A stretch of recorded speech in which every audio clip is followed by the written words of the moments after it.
This happened to me about 6 years ago. I'm now 26 and I'm also married with 2 awesome kids. For some context, I'm a guy. This is what happened to me. I tried so many times to leave my ex-girlfriend, who we'll call Sarah.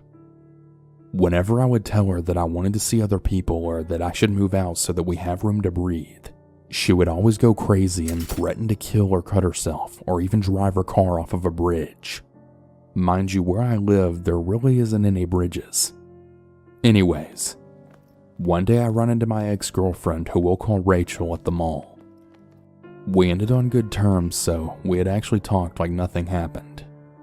I had told Rachel about my situation with Sarah and how I really wasn't happy with her, and that I was really scared that she was gonna do something to harm herself.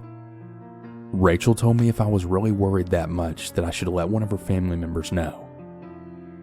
So one day during work, I called her on my lunch and told her we should have dinner and talk. I also ran to our place and got all of my things and my dogs and moved everything back into my parents' house. I know, that's really messed up, but you have to understand that she was crazy, like really crazy. When we went to dinner, I told her in public that we should break up because I just wasn't happy anymore. And to be honest, I really hadn't been for a while. I mean, we had been together for about 3 years and I just wasn't happy. I had actually told her a few months after we started dating that I thought we were better off as friends. Anyways, so we break up and I go back to my parents' house, which they really weren't happy about because they knew how she was and they were really scared that she was going to do something to the house, or maybe even worse. They wanted me to go to a family member's house instead, but I mean really, who would actually take 2 big dogs and me on top of this giant load of drama? Later that night, when me and my dad are talking in the living room, all of a sudden we hear the sound of my truck alarm then go off and the sound of glass break. My heart sank. I just knew it was Sarah. I go outside, calmly trying to talk to her like an adult, and she just starts hitting me and spitting in my face, telling me I'm a piece of crap and all these other crazy things. I kid you not, I didn't touch her not one time, and I never raised my voice. I tried to get her to relax and at the same time telling my dad everything was okay. I can handle this, just go back inside. Finally, after about a half hour of just getting hit and yelled at, she eventually leaves, peeling out of my parents' neighborhood. Let's fast forward a few days later. I end up getting a visit from the cops asking where I was the night of this night and blah blah blah. You know how it goes. I tell them, but they don't believe me. They say that they want to take me downtown for some questions. Being the decent person that I am, I decide to go willingly. And well, what do you know? It turns out that she had filed a report on me saying that I beat her and also held her at gunpoint to get all of her money from her safe, and that I also wanted the PIN numbers to her card. For a while, I didn't even say anything because I was just so shocked at this point. I then tell the cops, "Look at me. I'm the one that has cuts and bruises here. She did that. I didn't do anything to her." Their response, "Sir, she's a lady. We have to hear her side on this, and we're gonna need to take some DNA samples from you." Well, I give them what they need, and long story short, I'm thrown in jail waiting for a hearing. About 2 weeks go by and the results came back, and you guessed it, totally negative.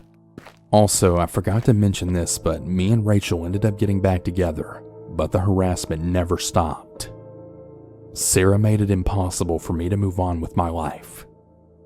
For almost a year, I would get constant visits from cops asking why I was stalking her.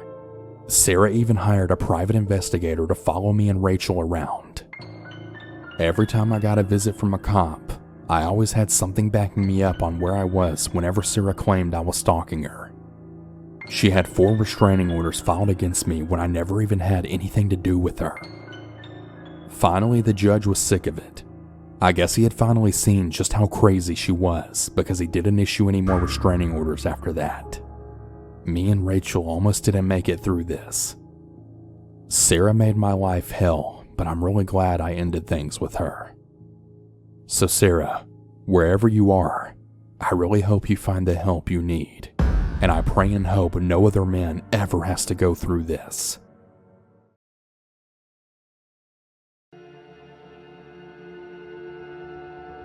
I'm from India, and this is a true story of mine. I once lived in a small town on the Ganges riverbanks. In my adolescent age, one of my favorite hobbies was to roam in the whole village with my bicycle all day long. I was neither an imaginative type nor chicken boy. However, this incident completely changed my whole life. In my country, we consider the Ganges to a sacred river in Hinduism, and the water of River Ganges is frequently used in various rituals. My father was a priest in our village. One night he ordered me to bring some Ganges river water from our temple. As the river was nearby my house, I thought of going to the river to draw and bring water from the river itself instead of heading to the temple. While coming home with a full bucket of water in my hand, I suddenly noticed a woman leaning on a tree. The outside was almost getting dark, and she was wearing a hood on her head so I couldn't see her face, yet she seemed to be normal at first. Then she called me and requested to remove her hood, so I took one step forward.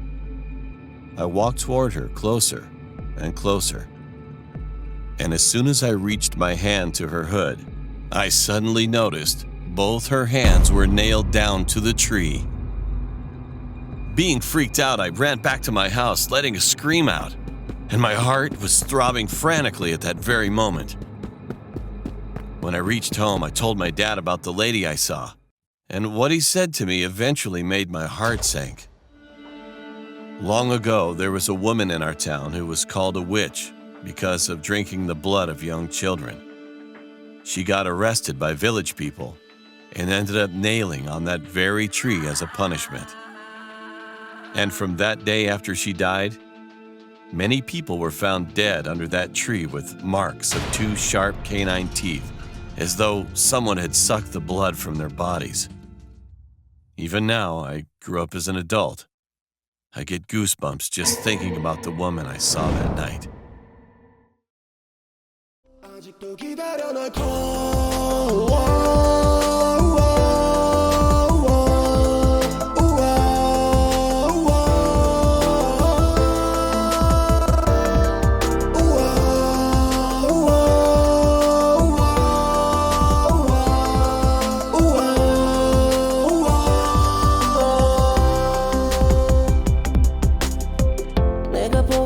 싶을 때도 나는 왜 기억나지 너의 미소와 뒤태 봄이 오는 날에 어울려 밤에 같이 걷고 싶지만 너무 위험해 다른 남자들이 너를 보고